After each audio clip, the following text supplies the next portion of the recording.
लेकिन अब सर ये फरमाएगा कि ये मोहसिन नकवी साहब तो कहते थे कि टीम को सर्जरी की ज़रूरत है।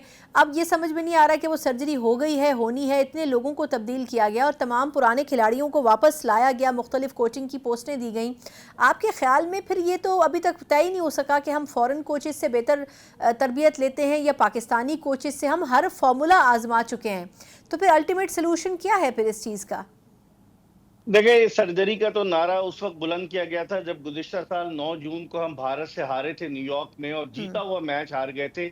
उसके बाद लोगों को उनके गम और गुस्से को ठंडा करने के लिए कूल डाउन करने के लिए ये नारा लगाया गया कि सर्जरी होगी। लोग बड़े खुश हुए कि अब तब्दीलियां अमल में आएंगी, लेकिन जिनकी सर्जरी होनी थी वो वैसे के वैसे ही रहे, सेहतयाब होकर मजीद ज्यादा तवानाई के साथ वो पाकिस्तानी टीम में आ गए। तो हम्म। अब सर्जरी कौन करेगा? और मोहसिन नकवी साहब गुज़िश्ता कई दिनों से मंजर आम से भी गायब हैं और पाकिस्तान क्रिकेट बोर्ड के मामलात जो हैं वो ब्यूरोक्रेट्स चला रहे हैं, क्योंकि जब नकवी साहब निगरां वजीर आला थे पंजाब के, तो जो बेशतर उनके ट्रस्टेड ब्यूरोक्रेट थे उन सबको वो पाकिस्तान क्रिकेट बोर्ड में लेकर आ गए, और जो उनके निगरां काबीना के वज़रा थे वो भी पाकिस्तान क्रिकेट बोर्ड में आ गए। तो अब हम्म। क्रिकेट बोर्ड तो यही लोग चला रहे हैं, लेकिन एडमिनिस्ट्रेशन चलाना एक बड़ा मुश्किल काम है। ठीक है, नकवी साहब अपने तौर कोशिशें कर रहे हैं, लेकिन हम्म। जो लोग चलाने वाले हैं वो लोग इतने कॉम्पिटेंट नहीं है। उनका हुकूमत चलाने का तजुर्बा अलग होता है, क्रिकेट बोर्ड चलाने का तजुर्बा अलग होता है। तो वो उनको लेकर आ गए हैं, जिसकी वजह से मामलात अब आप देखें ना, गुज़िश्ता दिनों पाकिस्तान क्रिकेट बोर्ड के जो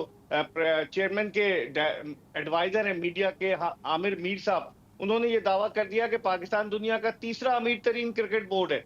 अब उनसे कोई पूछे कि मामलात का, एक तरफ आप अमीर तरीन बोर्ड का दावा कर रहे हैं, दूसरी तरफ आप खिलाड़ियों की जो मैच फीस है वो 40,000 से कम करके 10,000 कर रहे हैं। फिर हम्म। बाद में जब नकवी साहब ने एक्शन लिया तो दोबारा से 40,000 की गई, और हम्म। फिर आप सपोर्ट स्टाफ की फीस कम कर रहे हैं। तो कौन से आप अमीर तरीन क्रिकेट बोर्ड है? क्रिकेट बोर्ड रिफ्लेक्ट होता है टीम की कारकर्दगी से सना। हाँ सर, लेकिन अगर अब आपकी बेग टीम साहब की अगर कारकर्दगी में देखा जाए तो फिर तो खिलाड़ियों से पैसे वसूल करने चाहिए फीस की मद में, जिस किस्म का खेल वो खेलते हैं।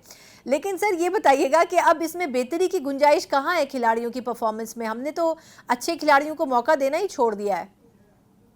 देखिए, एक तो आपने खिलाड़ियों को 50-50, 45-45 लाख रुपए जो है उनको सेंट्रल कॉन्ट्रैक्ट दिया हुआ है आपने, जो हम्म। पाकिस्तान के लिए खेलते हैं। उसके अलावा दीगर एंडोर्समेंट के वो अलग पैसे लेते हैं। हम्म। इसका हल यही है कि right man for the right job लाया जाए। अब आकिब जावेद साहब पे दोहरी जिम्मेदारियां हैं, वो अबूरी कोच भी हैं, हम्म। वो चीफ सेलेक्टर भी हैं गैर एलानिया।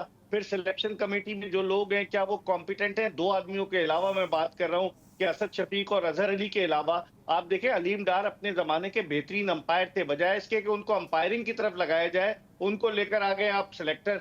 हसन चीमा साहब डाटा एनालिस्ट हैं, उनका क्या तजुर्बा है डाटा एनालिस्ट का? वो तो अपने लड़कों के लिए लॉबिंग करते हैं। तो हम्म। ऐसे लोगों से जान छुड़ाई जाए, proper right man for the right job लाया जाए, जब भी पाकिस्तान क्रिकेट बेहतरी की तरफ गामजन हो सकती है। सर लास्टली बस ये फरमाएगा कि अब आगे अगला टारगेट तो चले, ये सीरीज़ तो पता नहीं है पाकिस्तान कैसा परफॉर्म करे, लेकिन एशिया कप के लिए आप समझते हैं कि कप्तान की तब्दीली या टीम में खिलाड़ियों की तब्दीली, कुछ प्लेइंग ऑर्डर में बेहतरी, कहीं पे कोई गुंजाइश मौजूद है जिसके ऊपर बात होनी चाहिए, जो हमारी टीम में इस वक्त नहीं हो रही है, सिलेक्शन कमेटी जो नहीं जिस पर काम कर रही है?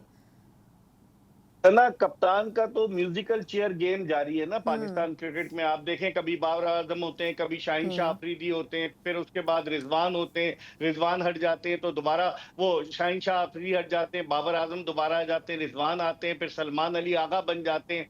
तो म्यूजिकल चेयर गेम जारी है। अब इनको सोचना पड़ेगा, एशिया कप हो रहा है सितंबर में, तो अब हम्म। ये क्या करते हैं? इनको चाहिए कि सिलेक्शन कमेटी को रीवैम्प करें। इनको चाहिए कि कप्तान जो भी हो, अगर रिजवान कप्तान है तो रिजवान को बिठाएं। मुझे तो लग रहा है कि रिजवान और बाबर को जो ड्रॉप किया है इन्होंने, तो हम्म। इनके प्लान में ही नहीं है वो T20 वर्ल्ड कप के लिए। सलमान हम्म। अली आगा को, जो उसके 11 T20 है, उसको बना दिया कप्तान। ठीक है, उसको वाइस कप्तान बनाते,